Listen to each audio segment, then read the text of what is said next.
Today I'm excited because we're almost at the end of summer. Summer's, oh Lori, it's so wonderful. Summer is almost over. Like I know I got a little hopes up, a week or two ago when it's getting cool in the mornings, and then hell's furnace decided to blast us one more time at least. And but no, we're getting towards the end of the summer. It's going to be school is back in session. We're going to be before we know it, it's going to be weather changing, temperatures dropping, the leaves changing colors. Hoodies are going to come out of storage. That's going to be a wonderful day. The first day the hoodie goes on. The deer are going to be rutting. It's going to be a great time of the year. And so today we are ending our summer series, the Summer of Psalms. And so we're going to be in the back half of chapter 139. We started it last week. But the more that I get into the book of Psalms, the more that I love this book. Like it really shows us every emotion, everything that we might possibly encounter as humans, how to deal with what is going on in life. And no matter if we're facing, prosecution, or facing doubts, trials, tribulations, anxiety, fear, worry, feeling overwhelmed, feeling like we don't matter, dread, whatever it might be, the answer is always the same. But God.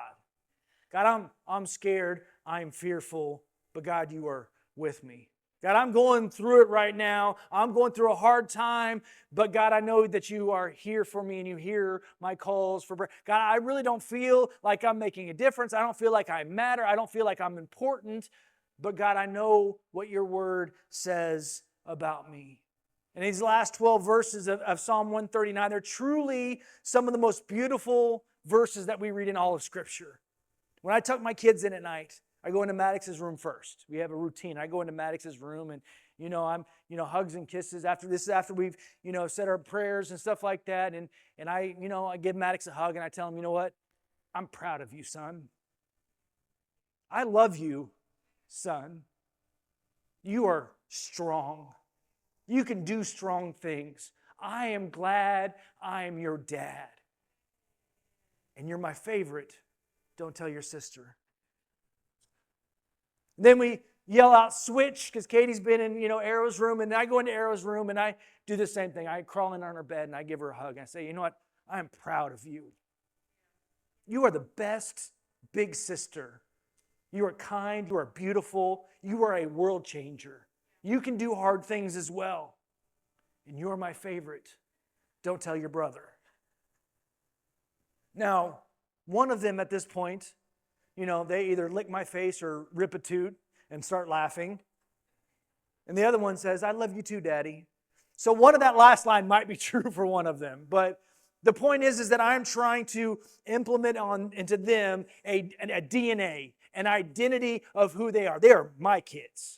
They're my wife's kids. You are our kids. I love you. We are proud of you. And I want them, they may doubt anything else in the world. They may go through times of doubt. They may wonder if at times in their life, they may think that, the Bible, is it really all these? They may have these questions. They may have these doubts. But one thing that they are never going to doubt is that mom and dad love them. And mom and dad are proud of them. And so what we find in Psalms 139 is we find something similar to that. David is showing us that, hey, this is who we are. This is who created us. This is what we are called to be. So starting in verse 13 of 139, it says, for you created my inmost being. You knit me together in my mother's womb. This is David talking to God. I praise you because I am fearfully and wonderfully made. Your works are wonderful. I know that full well. My frame was not hidden from you when I was made in the secret place, when I was woven together in the depths of the earth. Your eyes saw my unformed body. All the days ordained for me were written in your book before one of them came to be. How precious to me are your thoughts, God. How vast is the sum. Were I to count them, they would outnumber the grains of sand. When I awake, I am still with you. Each one of us were handmade by our Creator. We are special. You are special.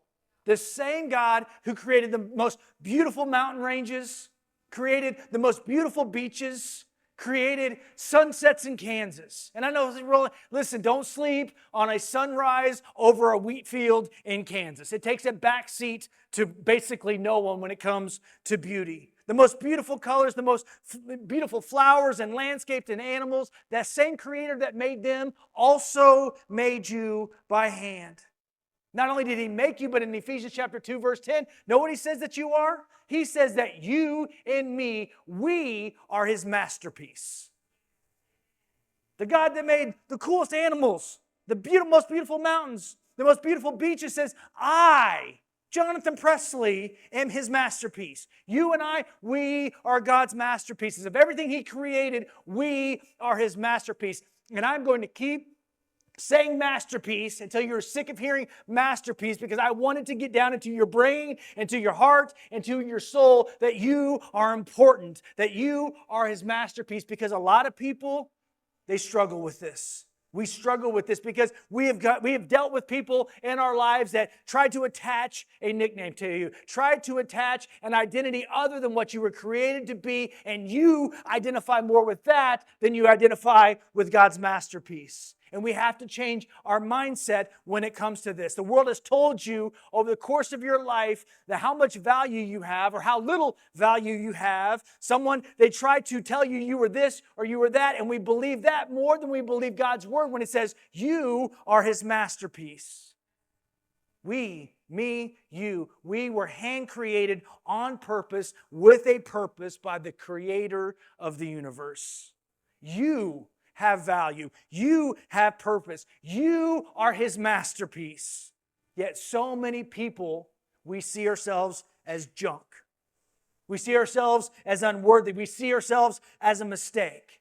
And why is that? It's because we listen to the lies of the world. We listen to a person when they called you this or they called you that, and we believe them over what we believe God's word says that we are. You and I are His masterpiece.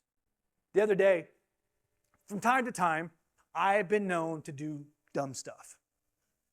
Like once a decade, right? I do something dumb. And this was like world-class dumb.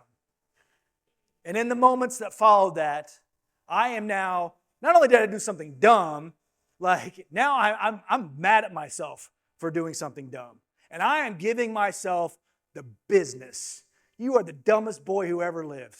How could you be so stupid? What an idiot, what a moron, what a dum-dum you are. Right? You ever give yourself that talk? Right? You're stupid. Like, dude, come on. Like, this is dumb even for you. And I kid you not, like, this is true story, no pastoral exaggeration for effect, none of that. In that moment, as I'm calling myself the world's biggest dum-dum, the Holy Spirit comes in, He's like, is that how you really think about God and His creation? Like, what are you talking? It's like, you are God's creation. So when you call yourself dumb, what you are really doing in effect is you are calling God dumb. Because He is the one who made you. And when you eat and you are getting hard on yourself and you are really talking down to yourself and you view yourself as anything less than God's masterpiece, what you are in fact doing is saying, God, you didn't do a very good job when you made me. You could have done a better job when you made me. You didn't give me this or you didn't give me that. Why did you not do that? And we question what God has done and how He made us in His effectiveness. It was the ultimate gut punch that I've ever gotten, because when we view ourselves as screw-ups, as dumb, as stupid, as less than, as a mistake, we're not demeaning ourselves. We're demeaning the person who knitted us together. A bunch of you Chevy fanboys, man, you got in your feelings a couple weeks ago, right? Remember when I talked about how power of marketing and people still believe that Chevy makes a good truck, and like, that's not true, Pat. I mean, you really got in your feelings about it. I stand by what I said, but the point, kind of missed the point of what I was saying, is that it's not you. I mean, you bought into the hype, but the problem is not with you. The problem is that your Chevy, yes, it is going to grenade its motor probably sooner than later. But that's not your fault. The problem is the person who made that vehicle.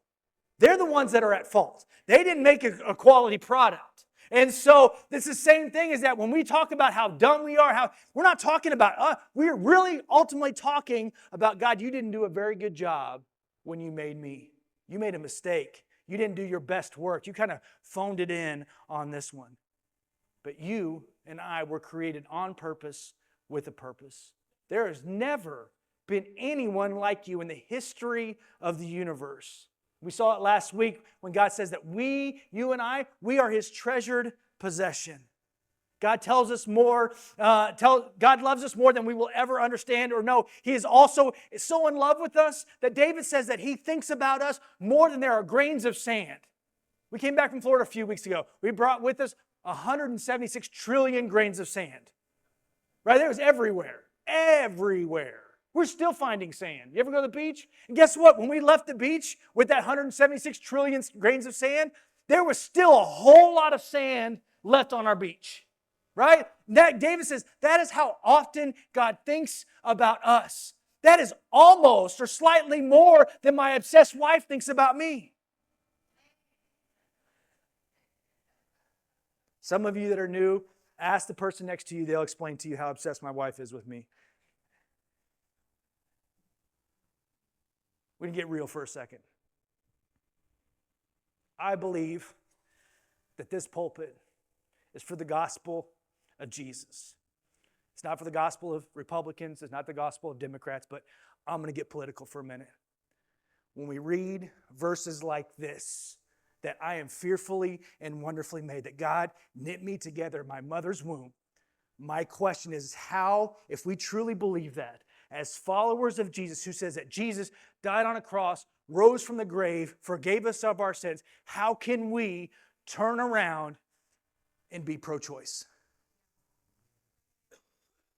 How can we turn around and say, Jesus, you love me, you care about me, you created me, not only ourselves, but how can we support politicians who have a mobile abortion clinic on the grounds of their conventions so people can go in and get abortions for free? Listen, no, don't clap for a second. Your time's coming here in a second. Seriously, I don't know how we can call ourselves, a person can call themselves a follower of Jesus and support the killing of millions of babies every year. David said that before I was even formed. So don't give me this whole, well, it's a clump of cells until a certain point and then it becomes a baby. No, David said in the darkest parts, before we were even formed, God knew my name.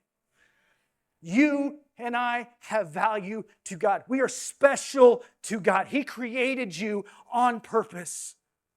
And for us to slaughter millions and murder millions of babies every year is an absolute affront that I don't understand.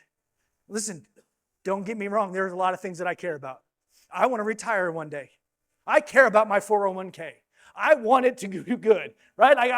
There are things, I believe in secure borders. I believe in a lot of different things. If you don't know this, I have a lot of opinions on things, right? But I can't get past this one.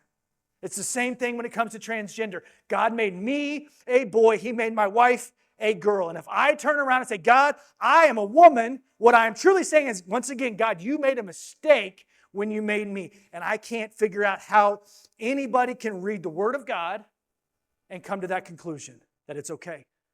Okay, so that's what I'm saying. And so when it comes to these two issues, I don't care. There's other things that I care about, but I can agree with you on everything else.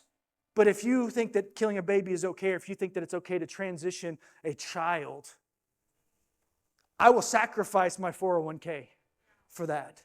Well, Pastor, I don't agree with that either, but so many other things that I agree with, I understand that. Once again, you support the whole thing and not just the one thing. Okay, so this is something that we have to wrestle with, that you have to figure out as God, if I am fearfully and wonderfully made, if you knit me together in my womb, if you knew me before I was formed, God, where am I at in this? Now, for those of you that are excited, he's talking politics. Your turn. When we say we're pro-life, that does not mean that we are pro-birth. And if we want to truly care about people, that means that we care about all people. Right? We can't just be pro-birth and once the baby is born, say, forget it, they're born, like that's their parents' problem. No. As followers of Jesus that say, God, we are fearfully and wonderfully made and you knit me together, we have to care about all people. We have to care about poor people. We have to care about immigrants. We have to care about women and children. We have to care about every group that is marginalized in our country. We cannot just be pro-birth. We have to be pro-people. We have to love and support and be there for every group of people. And for too long, one side of the aisle says, and the other side said, well, I'm pro-life. But in reality, maybe that means a little bit more pro-birth than it does pro-life. Right? Because one side is kind of like, yeah, hey, once they're born, like we're going to kill them before they're born, but once they're born, we're going to support them. The other side, well, we're for them before they're born, but then once they're born, we're kind of like, I don't care. Right? So this is something that we have to work out with. Instead of judging somebody or looking at somebody, say, well, you should just pull yourselves up by the bootstraps and be good and be better, do better. No, we have to truly care and love about those people as much as we do about the unborn babies. But here's the good news. God hates abortion. I will stand by that all day. God hates abortion, but God does not hate you. If you've had an abortion, God forgives you. If you've supported politicians who promote the wanton slaughter of millions of babies, if we will ask for forgiveness, if we will seek repentance, He will forgive us, because where there is sin, there is always grace.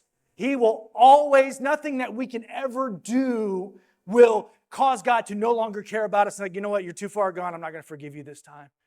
Whatever it is, and this goes all across the board. And we're talking specifically about this one topic, but anything that we have ever done where we have messed up, where we have fallen short, God says there's plenty of grace for you. So understand me when I say that. I'm not condemning anybody in here. God will forgive you. But I am challenging us, each and every single one of us, to think about these issues and how they line up with the Word of God before we cast our ballots in November. All right. Moving on past that. Probably hear it again in the next couple of months, something along these lines. Verse 19. If only you, God, would slay the wicked. Man, the temperature in this room has changed dramatically in the last couple of minutes. That pastor say something? Or what do you do? If only you, God, would slay the wicked. Away from me, you who are bloodthirsty. They speak of you with evil intent. Your adversaries misuse your name. Do I not hate those who hate you, Lord, and abhor those who are in rebellion against you? I have nothing but hatred for them. I count them my enemies. I would argue and bet, if I were a betting man, I'm not, but if I were a betting man, I would bet that none of us learned the I have nothing but hatred for my enemies memory verse when we were growing up in kids' church or Sunday school, right? Miss Susan, did you teach the kids that? Have you ever taught the kids that verse to memorize? David is writing this absolutely beautiful chapter, and then we get to these verses and it takes a somewhat ugly turn. How do we wrap our minds around with, I have nothing but hatred for them, I count them my enemies? How do we take that verse and when we compare it to Matthew chapter 5 where Jesus says, love your enemies and pray for those who persecute you? Or Galatians 5 where Paul says, the whole law is fulfilled in one statement, you shall love your neighbor as yourself. So how do we say, God, you said here to love my neighbor, but over here, David is saying, I abhorred my enemies. Did you forget, God, that you said this in Psalms, and then when you wrote this, said this in Galatians? Is there a disconnect? What's the problem? And the thing is no, God did not contradict himself. He did not make a mistake, and he did not forget what he said here. And truthfully, this is one of those passages that I kind of wanted to skip over. Like, hey, let's just move past it, read it real quick, nobody will catch it. But the reality is, it's good for us to wrestle with verses and scriptures and passages that make us squirm a little bit. Like when I read that, it makes me uncomfortable. It's how do I justify the God who I know to be about loving and caring about anybody? How do I want to slay the wicked. I abhor those who are evil. They're my enemies. How do we balance this?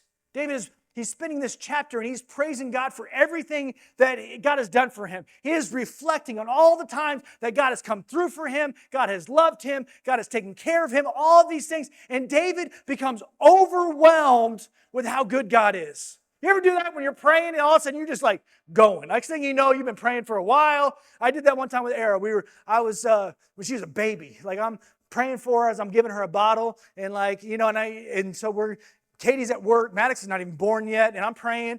And like, Spirit hits me, right? You ever have that happen? You're just praying. Next thing you know, this couple-minute prayer turns into long enough that my daughter, who's like a baby, like 1 year old, she just kind of like raises her hand and says, amen, and like reaches for her crib, right? Like, I'm done, Dad. Like, this is enough. That's kind of how David is. He's praying and he's just become so overwhelmed with how good God is. God, you are so good. I love you so much.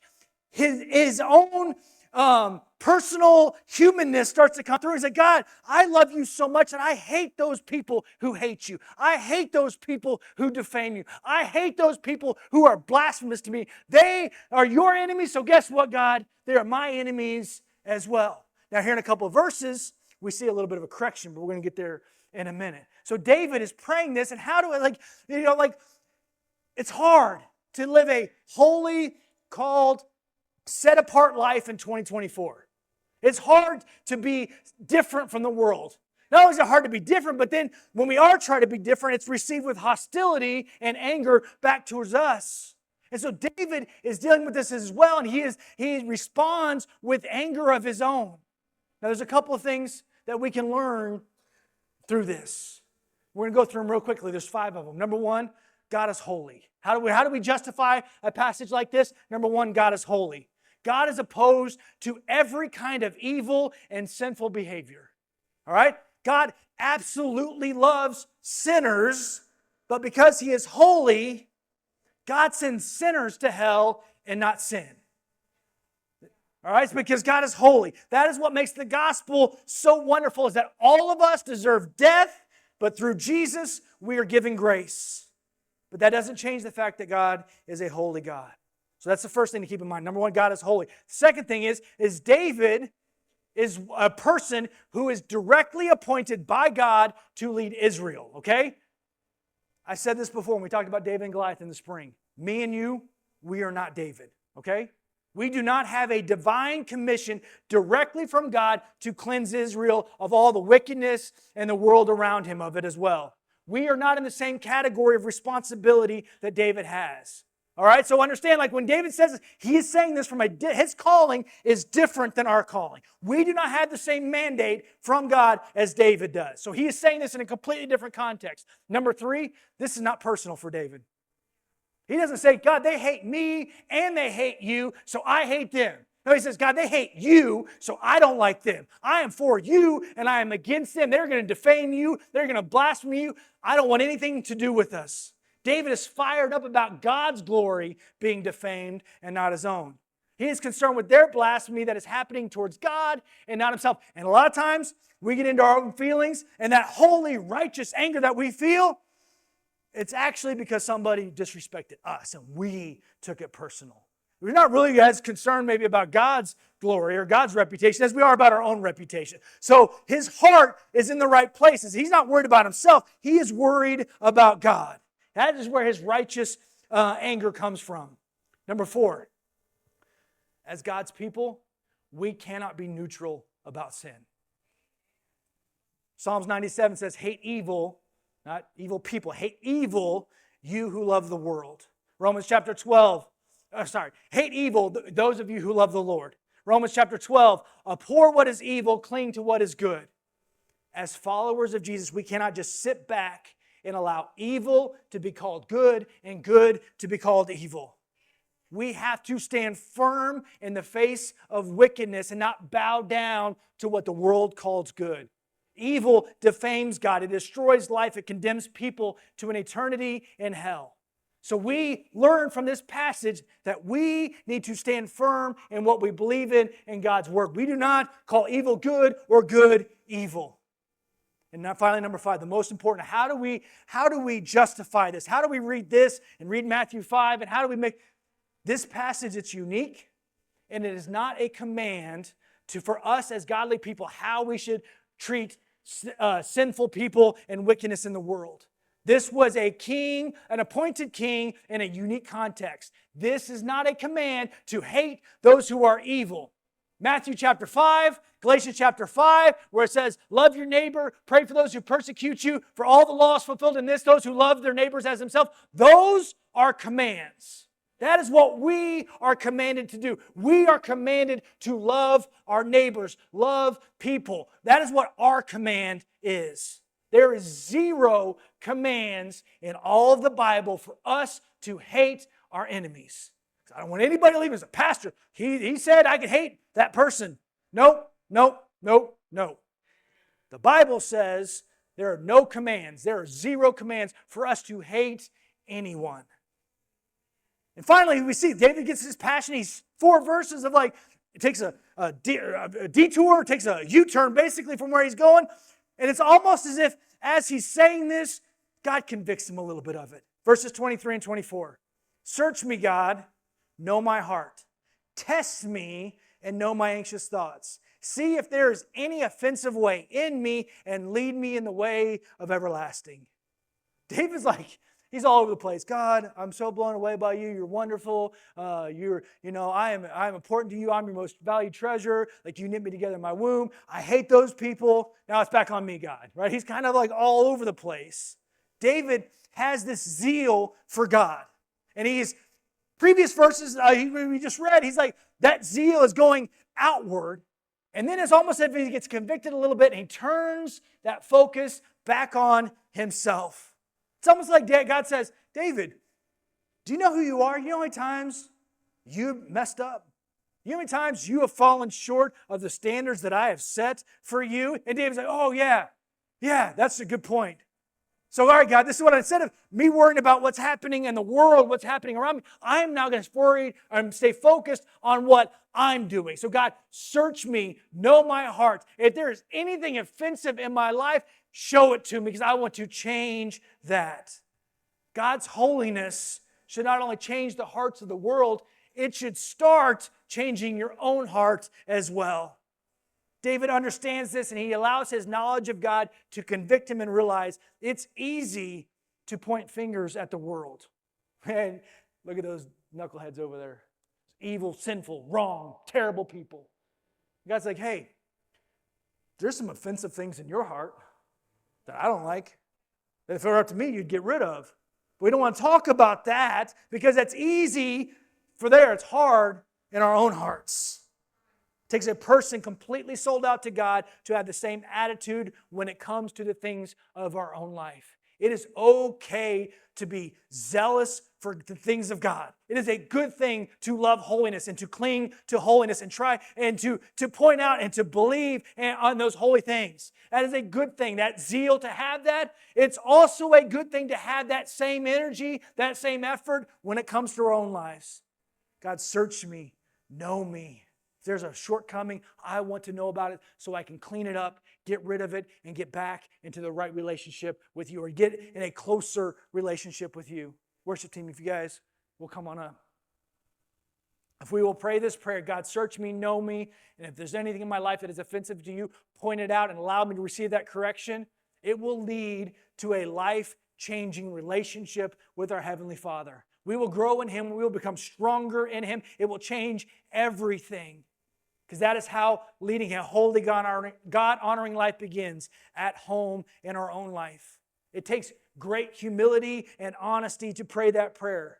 But that is why David is considered a man after God's own heart. Because he will pray things like, God, search me, know me, point out anything offensive. If we want to be a man or a woman after God's own heart, these are the kind of prayers that we need to pray. Is that, God, I know I've got shortcomings in my life. But show them to me. If I've got a blind spot, show it to me so I can grow in my relationship with you. Will you stand with me? God knows us. He made us. He understands us. He thinks about us. We matter to Him. He pursues us. He has a purpose for us. He hems us in as His most precious possession. He walks before us. He comes behind us. And He stands beside us. Farm that I talked about hunting at last week. They had 2 dogs. They were African Boerboels. These dogs, they're different. They were bred specifically to hunt and capture and kill lions in Africa. This is not your dog that just hangs out on the couch. It's not a lap dog. These dogs were massive, terrifying. Right? I was out there a lot, for not just hunting, but just they were friends of ours. We were out there, and they knew me, they knew my vehicle, and yet I would not get out of my truck if I saw them and they weren't on a leash. Terrifying. But they had, my friend, their niece lived with them. And I remember one day I was driving out, and they lived out in the middle of nowhere, hundreds of acres, lots of stuff that they could get into. And their niece, she was, 6 or 7 at the time. She's just walking around the farm, her and her little friend, completely alone, right? But they're not alone, because they had one dog in front and one dog behind. And as I'm driving up, that dog in the front, he watches. I'm like, don't do this. I'm driving past. I'm not getting anywhere. And I drive past, and I look in my rearview mirror. Guess what that dog that's walking behind does? He is stopped, and he is watching me and where I go. If I meant evil for those little girls, I was going to die quickly and painfully, because they had one before and they had one behind. That is how God operates. He walks before us to protect us, and He comes behind us. But He also, know what He does? He walks beside us and He puts His arm around us because He cares about you. He loves you. You are His most precious possession. You are His masterpiece. He knows everything and is everywhere at the same time, and He still loves you. He knows everything about you. He knows everything about me, and guess what? He still loves us. That's a lot. He cares about us. And Psalms 139 is a great example of how powerful and wonderful God is, how much He loves us. It should bring us comfort and joy knowing that we serve such a God. We are God's masterpiece. We have value. You have value. You matter. God specifically and on purpose made you. On purpose, He made you. And don't ever let the enemy tell you otherwise. Find your identity in who you are, and who God has said you are, and who He says you are, not who the world says you are, not who your parents told you are, no, not the people who at work say you are. You are a child of the King. You are fearfully and wonderfully made. You are God's masterpiece. Don't ever, ever, ever let the world tell you otherwise. You are God's masterpiece. I know we fall short, we mess up, and sometimes we do dumb things. But that doesn't change who you are.